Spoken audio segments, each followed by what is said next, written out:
दरख्वास्त सिर्फ ये है कि प्लीज़ आप सारे हलके खोलें। IMF को ये एहसास दिलाया जाए कि पाकिस्तान में इलेक्शन चोरी किए गए हैं। आप ये कोशिश करें कि पाकिस्तान में एक डेमोक्रेटिक जो गवर्नमेंट है उसको सपोर्ट करें।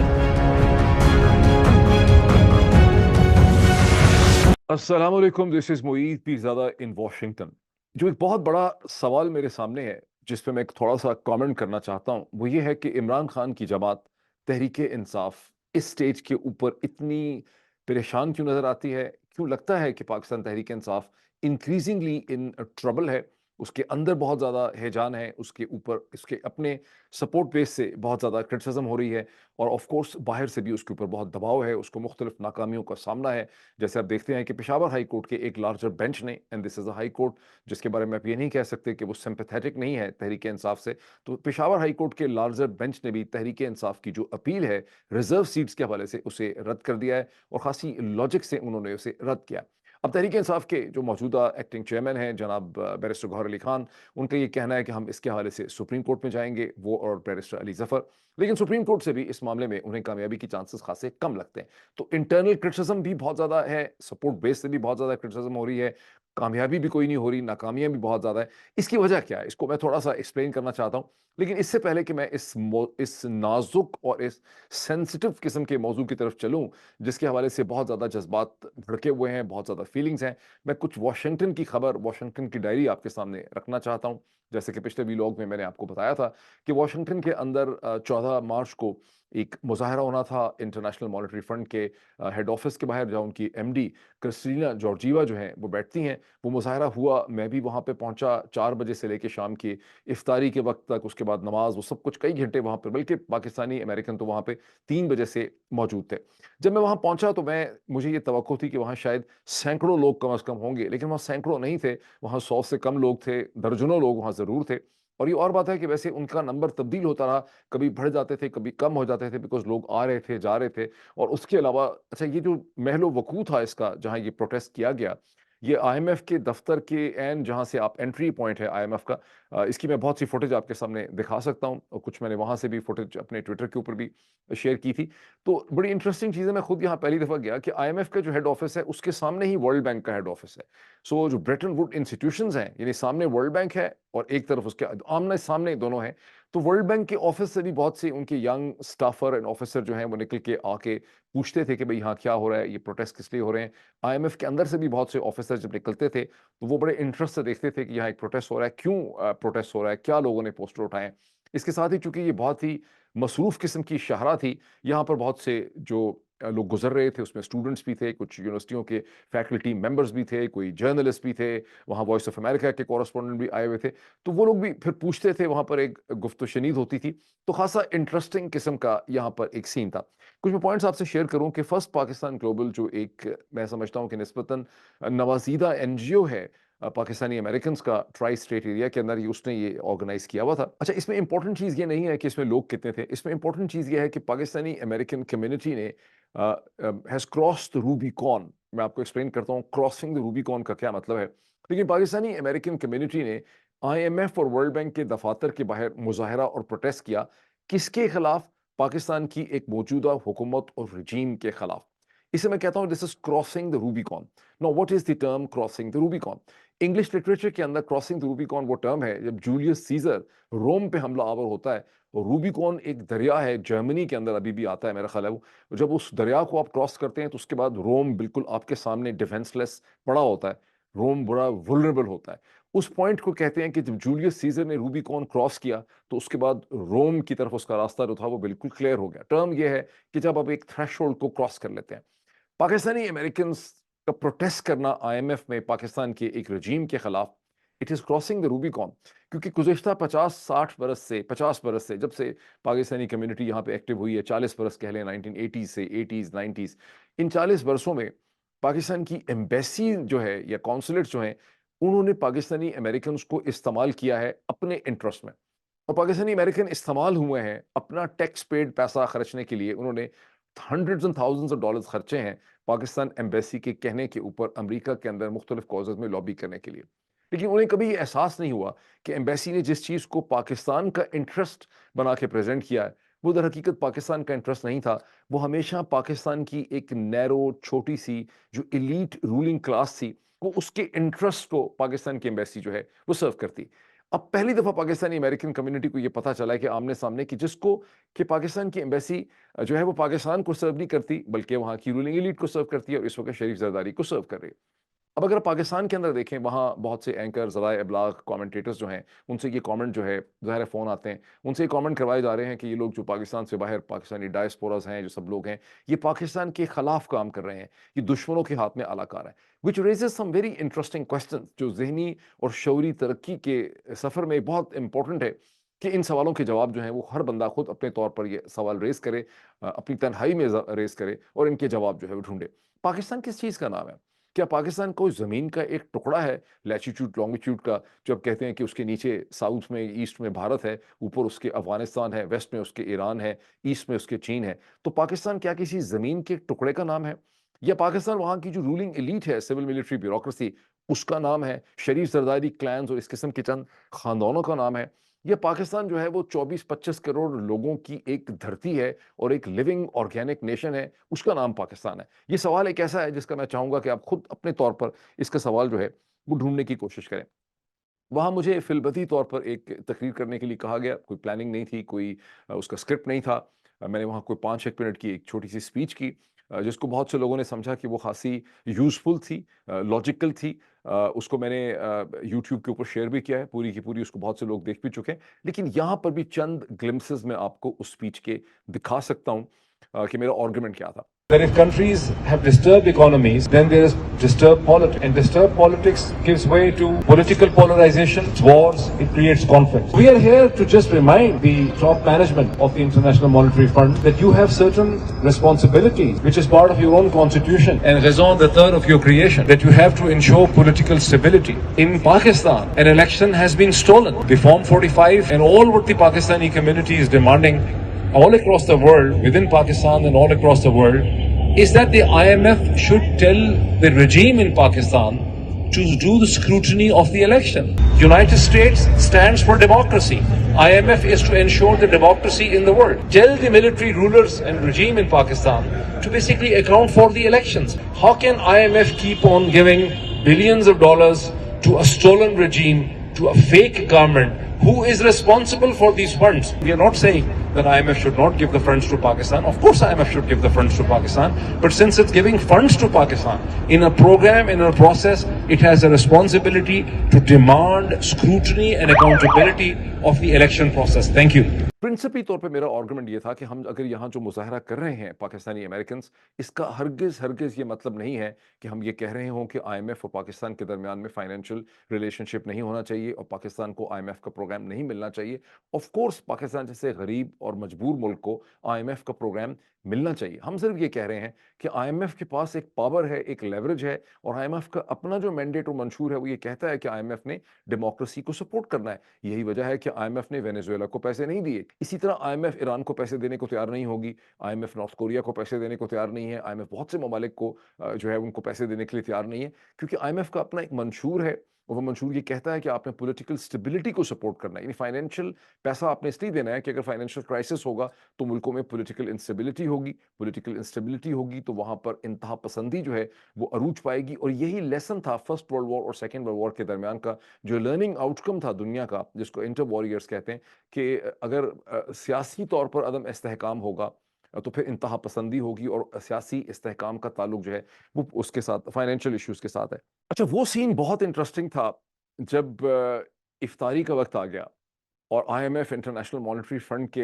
हेड ऑफिस के बाहर वो इंटरनेशनल मॉनेटरी फंड जिसकी जो ग्रेड 17, 18, 18 का जो अफसर पाकिस्तान के अंदर उनकी जो कंट्री रिप्रेजेंटेटिव होती है, जो गालिबन उनकी ग्रेड 18, 19 टाइप किस्म की अफसर होती है, उस वो जहाँ जाती है बेचारी पूरा पाकिस्तान और सारी हुकूमत और सारा निज़ाम जो है चौधरी निज़ामुद्दीन का, वो थर थर थर थर थर थर कांप रहा होता है लेकिन वहाँ तो आईएमएफ की रेजिडेंट जो रिप्रेजेंटेटिव है उसका ये इतना रोब और दबदबा है, और यहाँ हमने आईएमएफ के हेड ऑफिस के बाहर 4 5 6 घंटे जो है वहाँ पर हम नारे मार रहे हैं, हमने उनका सारा बंद किया हुआ है, उनकी सिक्योरिटी है खामोशी से देख रही है। उसके बाद वहाँ पर इफ्तार का वक्त आ गया, वहाँ बैठ के लोगों ने इफ्तारी की, फिर लोगों ने वहाँ पे नमाज पढ़ी, फिर वहाँ पे शोर होगा था। तो ये एक बड़ा इंटरेस्टिंग किस्म का सीन था, जिसकी छोटी सी फुटेज कोई 40 50 सेकंड की मैंने उस वक्त ट्वीट भी की थी, और यहाँ पर मैं वो फुटेज आपको थोड़ा सा उसके ग्लिम्पसेस भी मैं आपको दिखा देता हूँ। इसमें कीजिए कि ये आईएमएफ के दफ्तर के बाहर गुज़श्ता कई घंटों से पाकिस्तानियों ने पड़ाव डाला हुआ है और अब इफ्तारी का भी सारा सामान यहाँ पे इकट्ठा कर दिया है। यही सीन अगर इस्लामाबाद में होता है इलेक्शन कमीशन के दफ्तर के बाहर, अब तक दहशतगर्दी में सारे हम गिरफ्तार हो गए होते और हमारे घर वालों को भी पकड़ लेना था। मारना अलग था, केसेस और पर्चे अलग कर देने थे। ये देखें डेमोक्रेसी की ताकत जो है, what is the power of the democracy. ये आईएमएफ का हेड ऑफिस है, ये उसके बाहर देखिए इफ्तारी का सामान पड़ा है और ये यहाँ पे पुलिस खड़ी है। ये सारी कोई किसी को नहीं पूछ रहा। ये आईएमएफ के दफ्तर के बाहर का सीन है। शाम इफ्तारी का वक्त जो है ये हो चुका है और ये सामने जो ऑफिस है जो अब आपको नजर आएगा, ये वर्ल्ड बैंक के ऑफिस है। वहां से भी लोग आके पूछ रहे हैं 4 घंटे से। वो पुलिस खड़ी सिर्फ आइए, चूंकि परमिशन दी हुई है, ये पुलिस की गाड़ियां 3 खड़ी हैं। इसे कहते हैं the power of the democracy. अच्छा, एक मैंने बड़ी इंटरेस्टिंग चीज़ वहाँ पे देखी, मैंने पहले भी देखी थी कि इतनी दफ़ा इतनी शिद्दत से पहली दफ़ा देखने का मौका मिला। अमेरिका में बहुत एक रवाज है, एक रीत बन चुकी है कि एडवर्टाइजमेंट कैरिंग ट्रक्स जो है स्क्रीन्स के साथ, उनको आप हायर कर सकते हैं, वहाँ फिरते हैं। आई डोंट नो किसने, फर्स्ट पाकिस्तान ग्लोबल ने ये ट्रक हायर किए हुए थे कि किसी और पाकिस्तानी अमेरिकन ने हायर किए हुए थे, लेकिन मसलसल इस पूरे इलाके के अंदर ना सिर्फ आईएमएफ की और वर्ल्ड बैंक की बिल्डिंग्स के बाहर, बल्कि पूरा जो ब्लॉक थे एक दो उनके बाहर ये मसलसल ट्रक कई घंटे फिरते रहे, जिसमें पाकिस्तान के इलेक्शन के हवाले से, इमरान खान के हवाले से, चौधरी निज़ामुद्दीन के हवाले से, पाकिस्तानी पूरा का पूरा जो सिस्टम है शरीफ जरदारी रजीम का, उसके हवाले से बहुत ही इंटरेस्टिंग किस्म के इमेजेस और स्लोगन जो हैं वो लिखे हुए थे। थोड़ा मुझे लगा ज़्यादती कर दी खास करके चौधरी निज़ामुद्दीन के साथ, बिकॉज फोकस इस मौके के ऊपर आईएमएफ के ऊपर होना चाहिए था, डेमोक्रेसी पे होना चाहिए था। बहरहाल जब मूवमेंट्स होती हैं, कैंपेन्स होती हैं, तो इस तरह की छोटी मोटी ज़्यादतियाँ जो हैं वो हो जाती हैं। वो इमेजेस बड़े इंटरेस्टिंग है, मैं आपको दिखाता हूँ। अब आए इसके ऊपर कि डोनाल्ड लू की जो कांग्रेशनल हियरिंग है 20 मार्च को, जब मैंने पिछला वीलॉग किया तो मेरे पास कुछ मालूमात उस हवाले से मुकम्मल नहीं थी। उसके बाद मेरी खासी इस हवाले से डिस्कशंस हुई हैं और उससे मुझे ये पता चला है कि ये जो हियरिंग हो रही है 20 मार्च को, ये खासी कंफ्यूजिंग है और ये इसका फोकस बहुत अनफॉर्चुनेटली नैरो है। जिस तरह से इसको डिज़ाइन करने वालों ने डिज़ाइन किया है, या इसके अंदर जिस तरह से स्टेट डिपार्टमेंट और डोनाल्ड लू ने खुद इस पे वो असरअंदाज हुए हैं, और पाकिस्तान की एम्बेसी भी इसकी शक्ल बनाने में बहुत मसरूफ़ है। नेट इफेक्ट ये है कि ये पूरी की पूरी 2 घंटे की जो हियरिंग है, जिसमें बहुत से कांग्रेसमैन आ रहे हैं, इसके अंदर पहले प्लान ये था कि इसके अंदर कम से कम पाकिस्तानी साइड पे 3 या 4 विटनेसेस भी होंगे जो पाकिस्तान की सूरत हाल को मीडिया के हवाले से, ह्यूमन राइट्स के हवाले से, रिस्ट्रिक्शंस के हवाले से, रूल ऑफ लॉ के हवाले से और जो पॉलिटिकल सिचुएशन है उस हवाले से भी वहाँ पर एविडेंसेस प्रेजेंट की जाएंगी। लेकिन अभी सुनने में आ रहा है कि डोनाल्ड लू की टीम ने और स्टेट डिपार्टमेंट ने, पाकिस्तान की एम्बेसी ने एक बहुत ज़्यादा प्रेशराइज़ किया है कि अच्छा, पाकिस्तान की एम्बेसी स्टेट डिपार्टमेंट के साथ साथ है। वही चीज़ जो मैंने आपको पहले बताई है वो उसको एक बार फिर देखें। हमें तो बचपन से ये बताया गया था कि स्टेट डिपार्टमेंट और पाकिस्तान की एम्बेसी जो है वो एक दूसरे के खिलाफ साफ आरा होते हैं। पाकिस्तान में बैठे हुए लोग जो हैं उनको बेचारों को यही ब्रेन वॉशिंग की गई है कि यहाँ पर पाकिस्तान की एम्बेसी तो अमेरिकन हुकूमत और जो कुछ यहाँ साजिश हो रही होती है पाकिस्तान के खिलाफ, उसको न्यूट्रलाइज करने में लगी होती है। लेकिन अभी हम जो देख रहे हैं वो ये कि पाकिस्तान की एम्बेसी और स्टेट डिपार्टमेंट जो है वो एक दूसरे की मदद करते हैं against what, against the people of Pakistan. यानी पाकिस्तान में आप जमहूरियत का कत्ल कर दें, स्टेट डिपार्टमेंट के कान पे जूं नहीं रेंगती। पाकिस्तान की हुकूमत जो है वो भी, जो एम्बेसी है वो रिप्रेजेंट कर रही है शरीफ जरदारी रजीम के इंटरेस्ट को। और कांग्रेशनल एड से मुझे ये भी पता चला कि जब ग्रेग कसार ने वो लेटर लिखा था जिसके ऊपर 31 लोगों ने साइन किए, तो पाकिस्तान की एक तरफ से पाकिस्तान की एम्बेसी और दूसरी तरफ से स्टेट डिपार्टमेंट मसलसल बेतहाशा, उनको खतरा था कि सिग्नेचर ज़्यादा ना हो जाए, तो उन्होंने बहुत से कांग्रेसमैन को, पाकिस्तान की एम्बेसी ने और स्टेट डिपार्टमेंट दोनों ने कॉन्टेक्ट किया कि आप इसके ऊपर साइन ना करें, और यूं वो सिग्नेचर 31 रह गए, अदरवाइज हो सकता है कि वो 50 60 70 सिग्नेचर बन जाते। तो पाकिस्तान की एम्बेसी और स्टेट डिपार्टमेंट मिलके यहाँ पे काम करते हैं। This once again brings you to realization कि पाकिस्तान की एम्बेसी, पाकिस्तान की, तो आप तो ये सोचते हैं ना कि पाकिस्तान से बाहर अगर एम्बेसी होगी तो वो पाकिस्तान की रियासत और वहाँ के जो 24-25 करोड़ लोग हैं उनके मफादात और इंटरेस्ट को रिप्रेजेंट करेगी। लेकिन पाकिस्तान की एम्बेसी उस नैरो छोटी सी एलीट को, इस केस में शरीफ जरदारी एलीट के चौधरी निज़ामुद्दीन जो है, उनके इंटरेस्ट को रिप्रेजेंट करती है। पाकिस्तान के लोगों के मफादात और इंटरेस्ट के साथ एम्बेसी का कोई किसी किस्म का कोई ख़ास ताल्लुक जो है वो नहीं है। बहरहाल यहाँ पर डोनाल्ड लू का भी लगता ये है कि प्लान ये है कि जो हियरिंग हो उसमें तमाम तर फोकस जो है वो साइफर के ऊपर ही रहे और आगे ज़्यादा बड़ी ब्रॉड बेस किस्म की डिस्कशन ना हो सके। यहाँ पर एक बहुत बड़ा इंटेलेक्चुअल फेलियर है। पाकिस्तान के अंदर से पूरी सिचुएशन को देखने का लेंस ये है कि जो साइफर था वो बहुत इंपॉर्टेंट चीज़ थी और 2 बरस के बाद भी पाकिस्तान के अंदर ये ख्वाहिश पाई जाती है, पाकिस्तानी सियासी हलकों के अंदर और पीटीआई के अंदर, कि आप साइफर पे फोकस करें और अगर आप साइफर को एक्सपोज़ कर देंगे, डोनाल्ड लू को एक्सपोज़ कर देंगे, तो शायद उससे कोई बहुत ज़्यादा फ़र्क पड़ जाएगा। जज़्बाती तस्कीन तो हो सकती है, लेकिन उससे प्रैक्टिकली फ़र्क नहीं पड़ेगा। जैसा मैंने पिछले वीलॉग में कहा था कि जो असल इश्यू है, वो ये है कि पाकिस्तान में एक बहुत बड़ा आम इंतखाबात हुए 8 फरवरी को, जिन्हें चोरी कर लिया गया, इलेक्शन स्टील कर लिया गया। पाकिस्तान में 100 से ज़्यादा लोगों के ऊपर मिलिट्री अदालतों में मुकदमे चलाए जा रहे हैं, मिलिट्री कोर्ट्स एग्ज़िस्ट करती हैं। 2 सीनियर मोस्ट सुप्रीम कोर्ट के जजेस को इस्तीफ़े देने पे मजबूर कर दिया गया है। सुप्रीम कोर्ट के फैसलों को माना नहीं जाता है। पाकिस्तान में मीडिया के ऊपर, ज़राए अब्लाग पे, फ्रीडम ऑफ एक्सप्रेशन पे तरह-तरह की कतगने हैं। सैकड़ों लोगों को गिरफ्तार किया गया है, लोगों को गिरफ्तार किया जाता है, ज़द-ओ-कूब किया जाता है, डराया जाता है, उनकी हैरेसमेंट की जाती है। अभी हमें पता चला है कि सलमान साहब जो ऑस्ट्रेलिया में हैं, जो एक लेटर कैंपेनिंग कर रहे थे, जिन्होंने कांग्रेस के साथ लेटर्स लिखने में बड़ी मदद की, उनके भाई को पाकिस्तान में उठा लिया गया है और बाकायदा थ्रेटन किया गया है कि बड़े डायर कॉन्सिक्वेंसेस होंगे। तो ये दिन-रात पाकिस्तान में इस किस्म की स्टेट टेररिज्म जो है, वो हो रही है।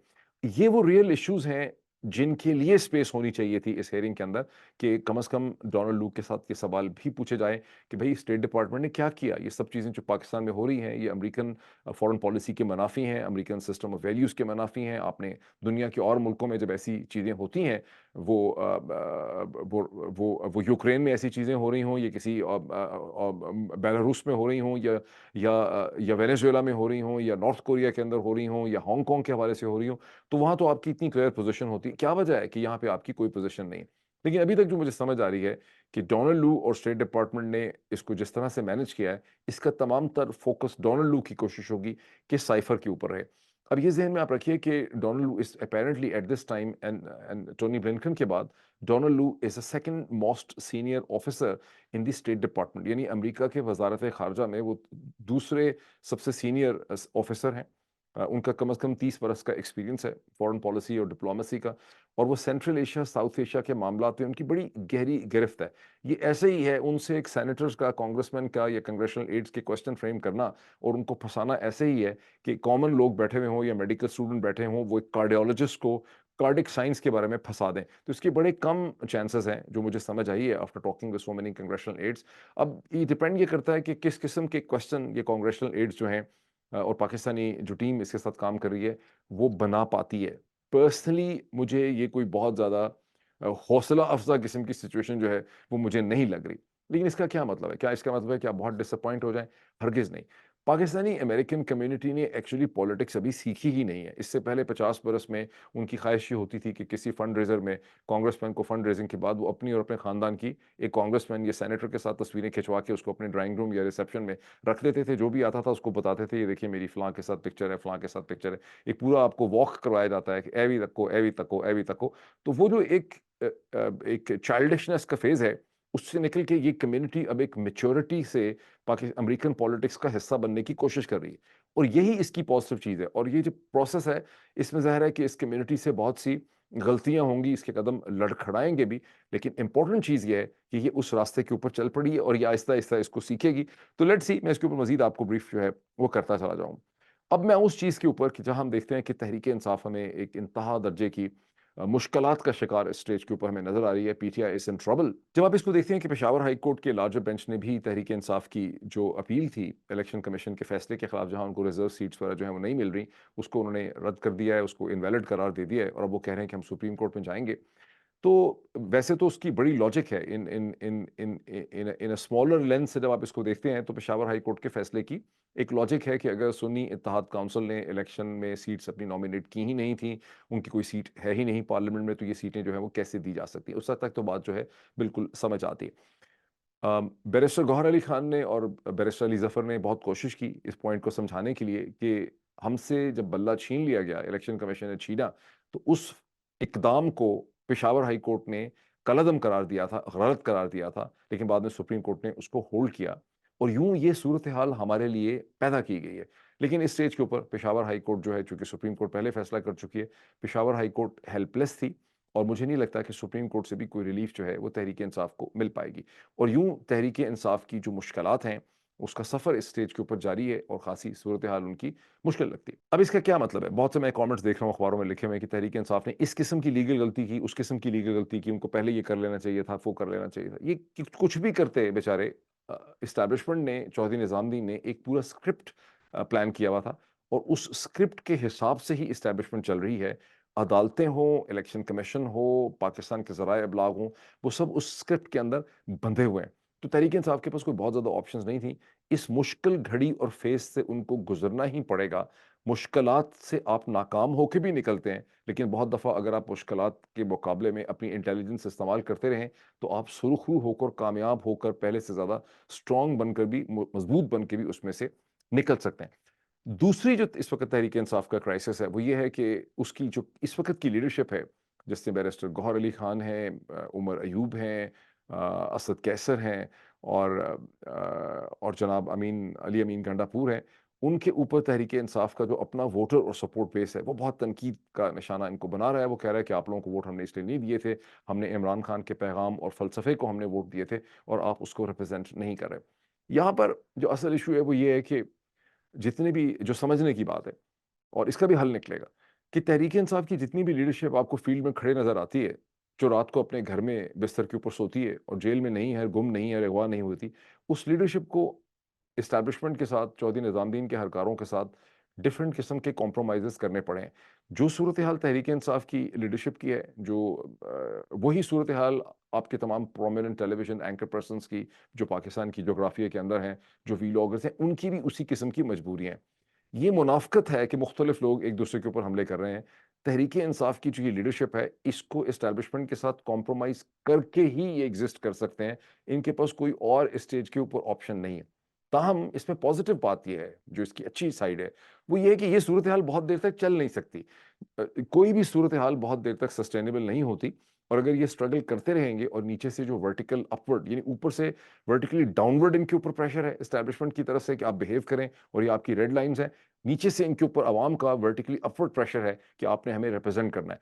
इसके दरमियान में कहीं ना कहीं जाके एक इक्विलिब्रियम और बैलेंस जो है वो डिसाइड होगा। इसकी हम मजीद बात करेंगे, लेकिन आप देखें ये बैलेंस आएगा वापस। ऐसा नहीं है कि ये बैलेंस जो है वो बिल्कुल खत्म हो जाएगा। एक दो छोटी छोटी डेवलपमेंट्स हैं। इस्लामाबाद हाई कोर्ट के जस्टिस बाबर सत्तार, जो बहुत देर से सितंबर अक्टूबर से उन्होंने वायर टैपिंग का इशू उठाया हुआ है, जब नजमुल साकिब साहब, जो साकिब बशीर साहब के साहिबजादे खुद भी वकील हैं, और Bushra farmer first lady of Pakistan जनाब बुशरा बीबी जो हैं, उनका उनके सामने पिटिशन आई हुई है।